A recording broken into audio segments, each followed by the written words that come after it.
اللہ والے کی دعاؤں سے کسی دکان کا افتتاح ہو رہا ہے، کارخانے کا افتتاح ہو رہا ہے، مدرسے کا، ضرور اس کے اندر خیر و برکت ہوتی ہے۔ اور دارالعلوم دیوبند کے بارے میں ہر کس و ناقص جانتے ہیں، اپنے بھی پڑھائے کی بھی۔ مولانا مفتی ریاست علی صاحب رحمۃ اللہ علیہ نے جو ترانہ لکھا تھا دارالعلوم دیوبند کا، اس کے اندر ایک شعر حضرت نے لکھا تھا، خود ساقی کوثر نے رکھی میخانے کی بنیاد یہاں۔ نبی کریم جناب محمد الرسول اللہ صلی اللہ علیہ وسلم، قاسم نانوتوی رحمۃ اللہ علیہ اور ایک بزرگ کے خواب میں آ کر نو درہ جو عمارت ہے مولسری کے احاطے میں، اس کا نقشہ ڈالا۔ صبح کو اٹھے، تہجد نماز سے فارغ ہوئے فجر کی، تو یہ اور ایک بزرگ جو مجذوب قسم کے دیوبند کے اندر تھے، انہوں نے ان سے کہا کہ میں نے خواب دیکھا ہے، انہوں نے ان سے کہا کہ میں نے خواب دیکھا ہے۔ یہ دونوں حضرات علماء کے ایک جتھے کو لے کر جب اس جگہ پر گئے تو واقعتاً وہاں پر پٹے کھینچے ہوئے تھے۔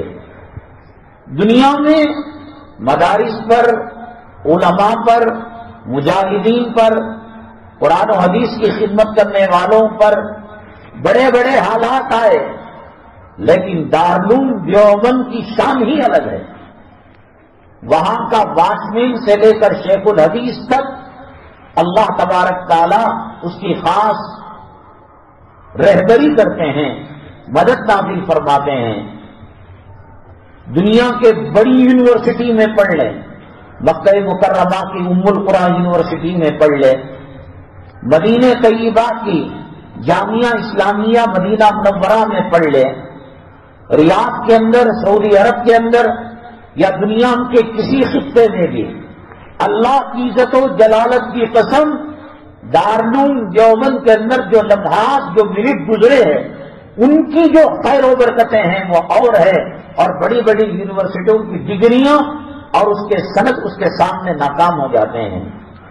عجیب شان ہے۔ حضرت امجد قاری طیب صاحب رحمۃ اللہ علیہ 50 پر 8 سال تک، 58 سال تک دارالعلوم دیوبند کے پرنسپال تھے، محتمم تھے۔ حالات آتے جاتے رہتے ہیں، سورج ہمیشہ روشن نہیں رہتا، آگے پیچھے ہوتا رہتا ہے۔ تو دارالعلوم دیوبند کے اندر ایک مرتبہ ایسا ہوا کہ سارا خزانہ خالی ہو گیا، 2 دن باقی تھے، تنخواہ دینے کے لیے کچھ بھی نہیں تھا۔ قاری محمد طیب صاحب رحمۃ اللہ علیہ نے اسٹاف کو بلایا اور اساتذہ کو بلایا اور کہا کہ دیکھو خزانہ پورا خالی ہو چکا ہے، طلباء کو بھوکے پیاسے نہیں رکھ سکتے، تم اس مرتبہ ذرا صبر سے کام لے لینا، دعائیں کرنا۔ تمام اساتذہ نے کہا ٹھیک ہے، ہم یہ قربانی دینے کے لیے تیار ہیں۔ 24 گھنٹے کا وقت نہیں گزرا تھا، میرٹھ کے ایک رئیس کو خواب میں نبی کریم صلی اللہ علیہ وسلم تشریف لائے اور فرمایا کہ اسی دولت پر، ایسے مال پر لعنت ہے کہ وہاں مہمانان رسول صلی اللہ علیہ وسلم بھوکے ہیں اور ان کے اساتذہ پیٹ پر پتھر باندھ رہے ہیں اور تم یہاں عیش و عشرت کی زندگی گزار رہے ہو۔ فوراً ڈرتے مرتے دوڑتے حضرت قاری صاحب کے یہاں آئے اور انہوں نے پیسہ جمع کرا دیا۔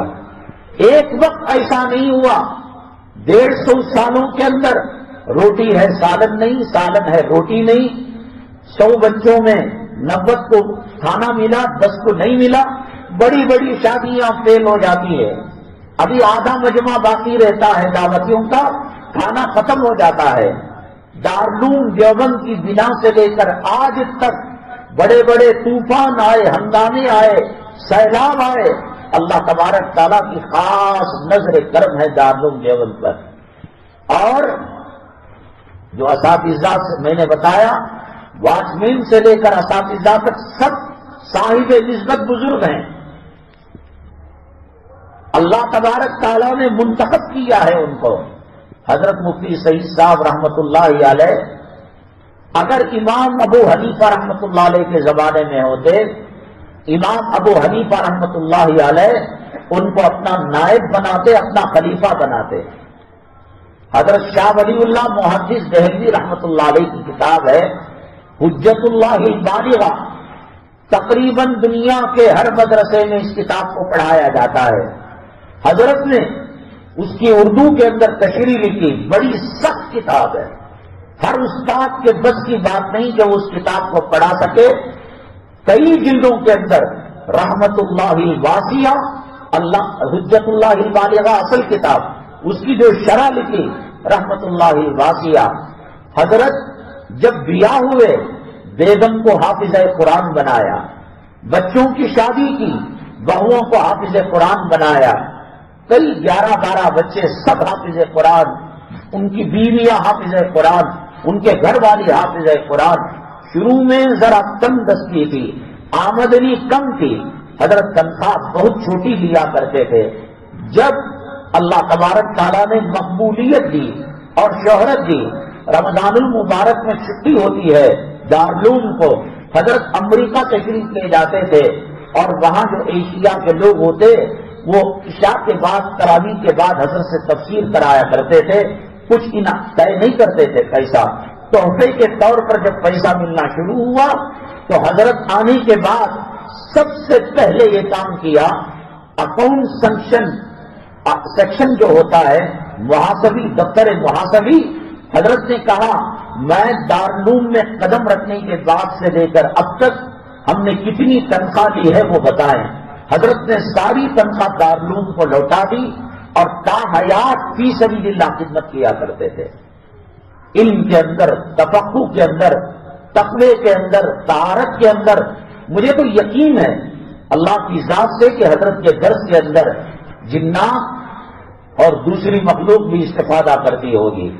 حضرت جب آخری درس دینے لگے دارالعلوم کے دارالحدیث کے اندر، الفاظ نہیں نکل رہے تھے، ہچکیاں بند ہو گئی تھیں اور طلبا زار و قطار رونے لگے، ہچکیوں پر آ گئے.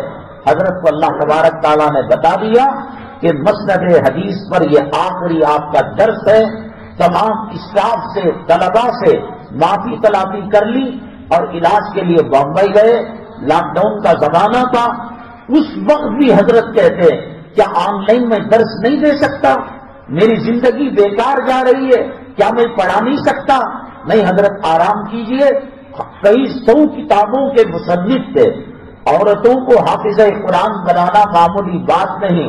ہم یہاں پر بیٹھ کر سنتوں کی بات کریں گے، قرآن کی بات کریں گے، حدیث کی بات کریں گے، لیکن گھر کے ماحول کو شریعت کے سانچے میں ڈالنا یہ ہر کسی کی بات نہیں. ہم نے 2 ہستیاں دیکھی، ہوں گے بہت سارے دارالعلوم کے اساتذہ ہوں گے، مشائخ ہوں گے، آنکھوں سے جو دیکھا کہ جن کی معاشرت، گھریلو زندگی باہر کی زندگی سے زیادہ مضبوط تھی. حضرت اقدس استاد محترم مولانا سید ارشد مدنی صاحب دامت برکاتہم العالیہ، اللہ تبارک تعالیٰ بہت لمبا سایہ امت مسلمہ پر دائم قائم اور صحت و عافیت کے ساتھ رکھے. حضرت کے گھر میں کئی مہینے ہمارا قیام رہا، بلکہ حضرت ہی نے ہمیں بلا کر کفالت کی، فیس باندھتے رہے، کھانے پینے کا نظم کیا. کبھی بھی ایسا نہ ہوا. بہت بڑا پردہ کرنے والا اور بہت بڑا اپنی عورتوں کو پردے میں رکھنے والا. کبھی ایسا ہو جاتا ہے دہلیز کے پاس آمنا سامنا ہو گیا، کسی فقیر مہمان کو کچھ دے رہے تھے، آمنا سامنا ہو گیا. پوری زندگی اللہ کی قسم کھا کر کہا جا سکتا ہے کیا عورتیں بھی رہتی ہیں. وہ ایسا سسٹم گھر کا بنایا، عورتیں کہاں سے آتی ہیں، کہاں سے جاتی ہیں، اور کبھی بغیر برقعے کے تو سوال ہی پیدا نہیں ہوتا. برقعے کے ساتھ بھی گھر کی عورتیں نظر نہیں آئی اور حضرت کے گھر کی بہویں نظر نہیں آئی. انہوں نے معاشرت کو بھی دین کے اندر ڈالا. حضرت مفتی سعید صاحب رحمۃ اللہ علیہ ایسا کارنامہ انجام دیا کہ قیامت تک حضرت کو یاد رکھا جائے گا. حضرت کو دیکھ کر حضرت مولانا رشید احمد گنگوہی رحمۃ اللہ علیہ کی یاد تازہ ہو جاتی ہے. حضرت مدنی رحمۃ اللہ علیہ کی یاد تازہ ہو جاتی ہے. حضرت تھانوی رحمۃ اللہ علیہ کی یاد تازہ ہو جاتی ہے. بڑے ہسمکھ تھے. جو لوگ بڑے عہدوں پر ہوتے ہیں چڑچڑے ہوتے ہیں، سامان ایسا رکھو، یہ بات جو تم بولے غلط، ایسا کرنا غلط. حضرت کے ساتھ جو حضرات سفر کیے ہیں پتہ ہی نہیں لگتا کہ 10 گھنٹوں کا سفر تھا یا 10 منٹ کا سفر تھا. حضرت لطیفے سناتے, حضرت چٹکلے سناتے, یوٹیوب کے اندر حضرت کے بیانات ہیں, حضرت کی مجالس ہیں, حضرت کے امریکہ کے مواعظ ہیں. آپ سنیے اللہ تبارک تعالیٰ نے علم کا نور کتنا پھوٹ پھوٹ کر بھرا ہوا تھا. بہرحال میں یہ عرض کر رہا تھا کہ انہوں نے اپنی زندگی کا ایک لمحہ ضائع نہیں کیا. اللہ تبارک تعالیٰ نے بلوغیت کے بعد سے لے کر تا وفات یہ اللہ کے راستے میں خدمت انجام دیتے رہے. حضرت مولانا قاری محمد طیب صاحب رحمۃ اللہ علیہ مہاراشٹر کے دورے پر تھے.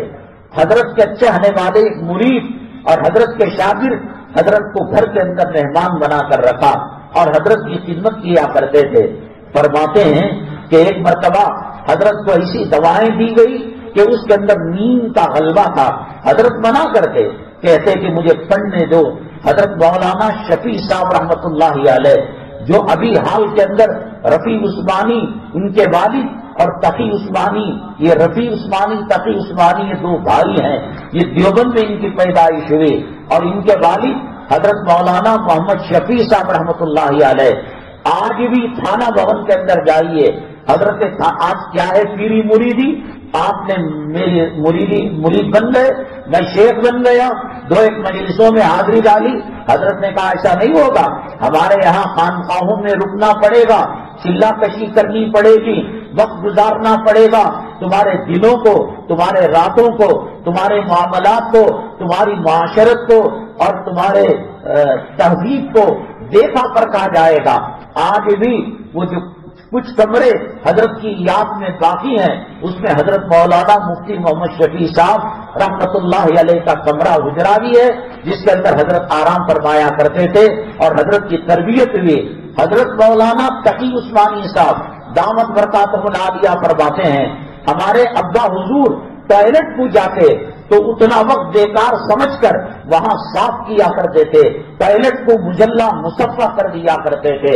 اور وہ اسی لیے اللہ کے نبی صلی اللہ علیہ وسلم جب ٹوائلٹ سے واش روم سے فارغ ہوتے اور باہر آتے تو الحمدللہ الذی اذھب عنی الاذی وعافانی یہ دعا ہے, اور اس کے بعد پڑھتے غفرانک, اللہ معاف فرما دے تو غفور الرحیم ہے. امی جان عائشہ صدیقہ رضی اللہ تعالیٰ عنہا نے ایک مرتبہ عرض کیا اے اللہ کے نبی صلی اللہ علیہ وسلم کیا استنجا کرنا کوئی گناہ ہے, ٹوائلٹ کو جانا کوئی خطا ہے, آپ معافی کیوں مانگتے ہیں؟ حضرت نبی کریم صلی اللہ علیہ وسلم نے فرمایا ٹوائلٹ اور استنجا واش روم ایک ایسی جگہ ہے کہ وہاں ذکر منہ سے نہیں کیا جا سکتا. مجھے افسوس ہوا اس کے بغیر زندگی کا گزارا بھی نہیں اور وہاں ذکر بھی نہیں کر سکتے, اس لیے میں اللہ کی دربار میں معافی مانگا.